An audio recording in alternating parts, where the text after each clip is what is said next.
The idea of making a mistake or feeling guilt, shame, is something that we've all experienced and can probably agree doesn't provide us with the greatest of feelings. Admitting those mistakes, speaking the guilt or shame, that's an entirely different beast in itself. We've all heard of the concept of vulnerability, which a leading expert in the field, Brené Brown, explains as uncertainty, risk, and emotional exposure. Vulnerability requires an enormous amount of courage to share personal details about yourself, your life, and your experiences, as good or bad as they might be. And while for so long we have associated vulnerability with ideas like weakness, frailty, and harm, vulnerability is a superpower that makes us stronger and more equipped to move past feelings of guilt and shame that we might be carrying. I can remember the day I came clean to my wife and family about a double life that I had been living behind their back as a gambling addict. My life had spiraled so far out of control for so long, personally and professionally.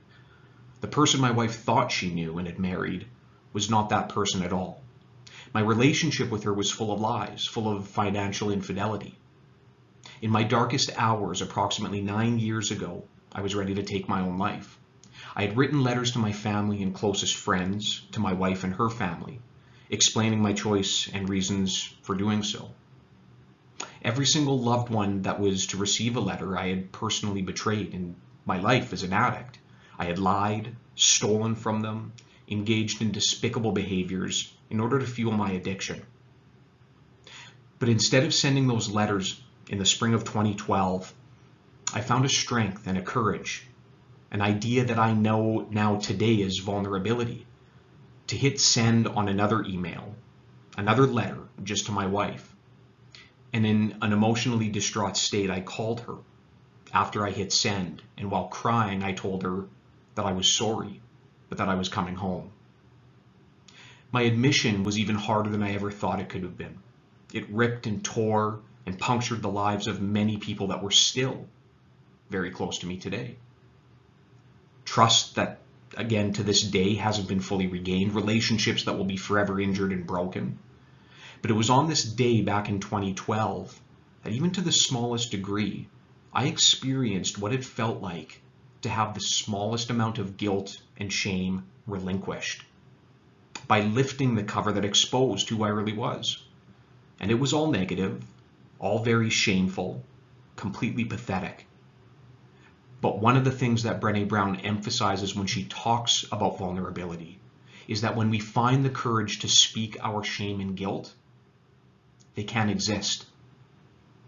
For the last few years, as I've gotten on stages and virtual platforms to share my story, my experiences with mental illness, every single time I do, I can feel another little piece of that shame and guilt be replaced with strength and resilience.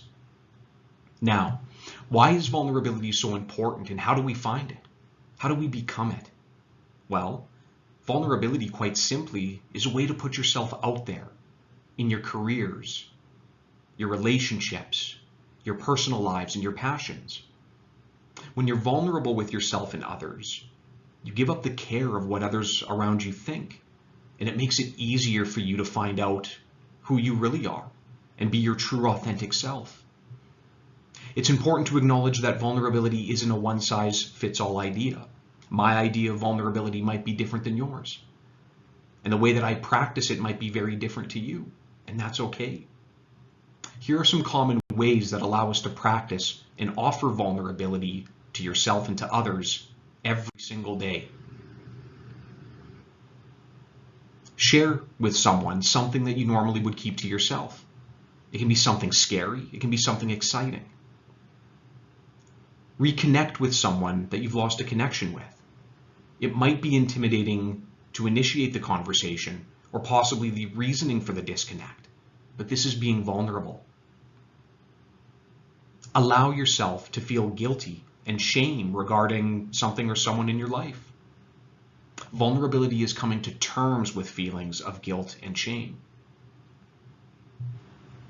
How about setting a boundary with someone you love from a place of love and compassion versus from a place of blame, criticism, judgment, or frustration? And as Brené Brown offers, Put yourself out there and risk being rejected. Rejection in any context, in our relationships, in our professional development or personal development, it's difficult.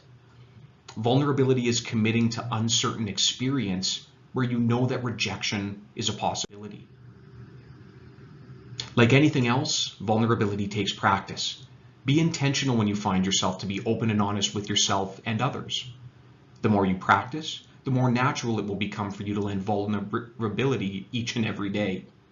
Thanks for watching, and take care.